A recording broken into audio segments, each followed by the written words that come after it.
Already we learn about the latent heat of fusion in previous period. मागच्या तासाला आपण वितरणाचा अप्रकट उष्मा म्हणजे काय ते पाहिलं. What is mean by latent heat of fusion then? Heat energy absorbed at constant temperature when the solid is converted into liquid phase. That is called as latent heat of fusion. त्यालाच आपण वितरणाचा अप्रकट उष्मा म्हणतो. Today we are going to study about the specific latent heat of fusion. आज आपल्याला विशिष्ट वितरणाचा विशिष्ट अप्रकट उष्मा बघायचा. विशिष्ट अप्रकट उष्मा डेफिनेशन मध्ये काय चेंज करायचं आपल्याला, amount of heat energy absorb at constant temperature by unit mass, हा एक शब्द आपल्याला इथे टाकायचा आहे. We add that word by unit mass of solid converted into liquid phase is called as specific latent heat of fusion. Specific latent heat of fusion. The amount of heat energy absorbed at constant temperature by unit mass of a solid state converted into liquid phase, that is called as specific latent heat of fusion. म्हणजे काय करायचं आपल्याला, specific latent of fusion साठी हा word add करायचा. Bye unit मास amount आणि किती amount heat energy absorb झाली, तिथे फक्त आपण रफली म्हटले हीट एनर्जी ऍब्सॉर्ब, पण आपल्याला स्पेसिफिक लॅटेंट हीट मध्ये किती एनर्जी ऍब्सॉर्ब झाली, किती हीट एनर्जी ऍब्सॉर्ब झाली ते आपल्याला सांगायचं आहे. म्हणजे therefore we can write that word the amount of heat energy absorb. म्हणजे या डेफिनेशनची स्टार्ट आपल्याला अशी करायची, amount of heat energy absorb at constant temperature by unit mass, हा एक शब्द टाकायचा. Unit mass of a solid phase converted into liquid phase is called as specific latent of heat of fusion.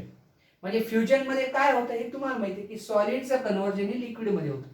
पण आता पुन्हा आपण काय म्हटलं, व्हेन दॅट वॉटर बॉइल्स, म्हणजे लिक्विड वॉटर लिक्विड स्टेट मध्ये, म्हणजे जर ते बॉईल झालं म्हणजे 100 डिग्री सेल्सिअसला बॉईल होतं, when the temperature of water start rising, then when it goes to 100 degree Celsius, then it is converted into steam, that is called as boiling point. मग आपल्याला लॅटेंट heat of व्हेपोरायझेशन काय होतं तिथे की liquid boil व्हायला म्हणजे water boil व्हायला सुरुवात होते आणि बॉईल व्हायला सुरुवात झाली म्हणजेच पाण्याचं रूपांतर, याचा अर्थ वाफेत झालं. Water is converted into vapour state, water is converted into steam, म्हणजे vaporisation. How can define latent heat of vaporisation? Same definition, fusion मध्ये फक्त सॉलिड टू लिक्विड आणि व्हेपोरायझेशन मध्ये काय म्हणणार आहेत आपण, liquid to gaseous state. Liquid to gaseous state. मग कशी करणार आपण definition, the heat energy absorb at constant temperature when liquid state converted into gaseous state किंवा liquid state converted into vapor state, that is called as latent heat of vaporization. latent heat of vaporization, त्याला आपण म्हणणार latent heat of vaporization. मग specific latent heat of vaporization ची definition कशी करणार मग आपण, the amount of heat energy absorbed at constant temperature by unit mass of liquid state converted into gaseous state. मग इथे फक्त काय करणार, तिथे युनिट मास वगैरे त्या डेफिनेशन सेम ठेवलं. Specific latent of heat of fusion आणि specific latent heat of vaporisation मध्ये काय फरक करणार, फक्त लिक्विड टू गॅसियस स्टेट. तिथे फ्युजन मध्ये वितळण्याच्या ठिकाणी काय होतं, सॉलिड टू लिक्विड. मग आता इथे वाफेचा अप्रकट उष्मा आहे, त्याच्या ठिकाणी आपण काय करणार, लिक्विड टू वेपर स्टेट किंवा गॅसियस स्टेट. पण specific latent heat of vaporisation मध्ये काय म्हणणार, तसंच amount of heat energy absorb at constant temperature by unit mass of liquid converted into vapour phase किंवा vapour state, that is called as specific latent heat of vaporisation. This therefore you already learn about that concept of latent heat of fusion, specific latent heat of fusion, latent heat of vaporization, and then we also learn that specific latent heat of vaporization. Specific latent heat of vaporization.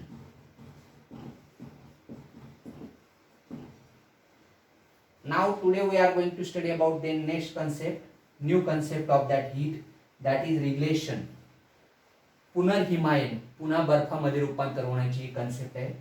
ज्या काय होत असतं नेहमी आपल्याला माहिती आहे, we know that ice is converted, when water is converted to ice at 0 degrees Celsius, but when the temperature start rising, then ice is again converted into water.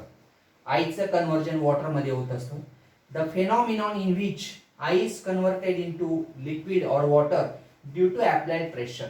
जेव्हा pressure apply केलं म्हणजे तुम्ही फ्रीजमध्ये समजा पाणी ठेवलं तर पाण्याचं बर्फात रूपांतर होतं, परंतु जेव्हा त्या आईसवर बर्फावर प्रेशर अप्लाय केलं तर त्याचं लिक्विडमध्ये म्हणजे पाण्यामध्ये रूपांतर होत असतं. Again when pressure is removed then it is again converted into ice. Pressure remove केलं तर पुन्हा त्या पाण्याचं बर्फात रूपांतर होत असतं.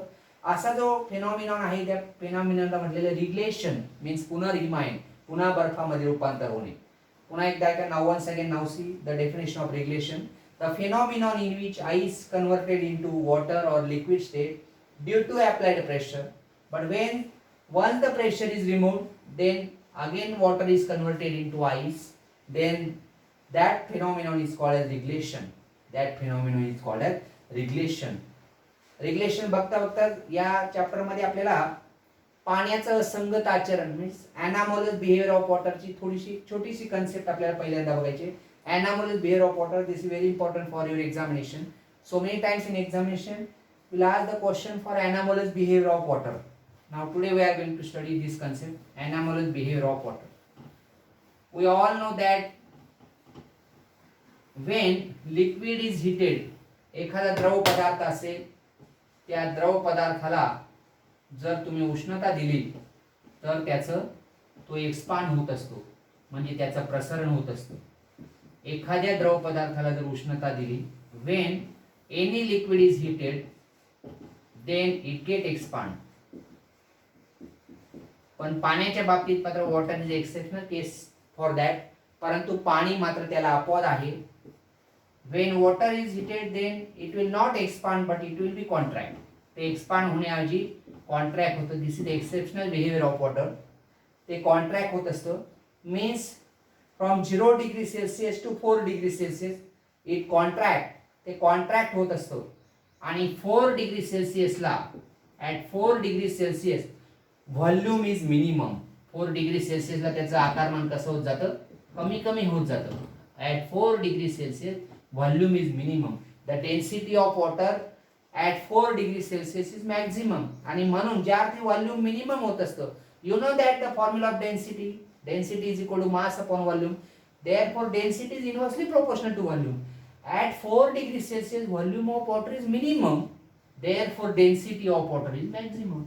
अशा वेळी वॉटरची डेन्सिटी काय होत असते, 4 डिग्री सेल्सिअसला मॅक्झिमम असते. Many times in your examination question ask for at 4 degree or the density of water is maximum at dash dash 4 degree Celsius. म्हणजे 4 डिग्री सेल्सिअसला पाण्याची घनता सर्वात जास्त असते, कारण 4 डिग्री सेल्सिअसला त्याचं व्हॉल्यूम कमी होत जातं, डेन्सिटी मात्र वाढत जाते. पुन्हा त्याला हीट केलं, once again that water is heated above 4 degree Celsius then it will be expand. ते पुन्हा एक्सपांड व्हायला सुरुवात होते. Volume increases. आता मात्र व्हॉल्यूम काय झालं, above 4 degree Celsius when that water is heated then it will be expand. ते एक्सपांड व्हायला सुरुवात होत असते. अशा वेळी व्हॉल्यूम काय होत जातं, आता वाढत जातं volume. Volume increases, volume increases. therefore the behavior of water, therefore the behavior of water between the behavior of water between 0 to 4 degree Celsius, 0 degree Celsius to 4 degree Celsius, it's called as anomalous behavior of water. त्यालाच पाण्याचे असंगत आचरण असे म्हणतात. The phenomenon in which the behavior of water between 0 to 4 degree Celsius, this behavior of exceptional behavior of water is called as anomalous behavior of water. मग आपल्याला अनेक अशी उदाहरण देता येतील की थंड प्रदेशामध्ये बर्फ पाण्याचं बर्फात रूपांतर होतं तरी सुद्धा समुद्राच्या तळाशी असणारे जलचर प्राणी पाण्याच्या तळा खाली राहू शकतात. जलचर प्राणी जिवंत राहू शकतात किंवा खडकांना भेगा पडतात है ना, रॉक क्रॅक्स. तर किंवा पाईपलाईन मध्ये जे पाणी असतं त्या पाण्याला प्रेशर आल्यामुळे त्या पाईपवर प्रेशर निर्माण होतं. The pressure is created on that pipe and that then the pipe breaks, आणि ते पाईप फुटतात थंड प्रदेशामध्ये. अशा पद्धतीने पाण्याच्या असंगत, या सर्व क्रिया कशामुळे होत असतात की पाण्याचे असंगत आचरण याला कारणीभूत आहे. Due to the anomalous behaviour of water, the pipe in the water, the pressure apply when the water is converting to ice into that pipe, त्या पाईपामधल्या पाण्याचा जेव्हा बर्फ होत असतं, then because of that pressure applied to that pipe, त्या पाईपावर pressure निर्माण होत असतो आणि परिणामी ते पाईप फुटतात. They pipe break down. त्याच्यानंतर हिवाळ्यात थंड प्रदेशामध्ये in winter season again the rock cracks, खडकांना भेगा पडतात. त्याच्यानंतर जलचर पाणी, समुद्राच्या पाण्यात as a water is converted to ice, but is sea water which is converted to ice.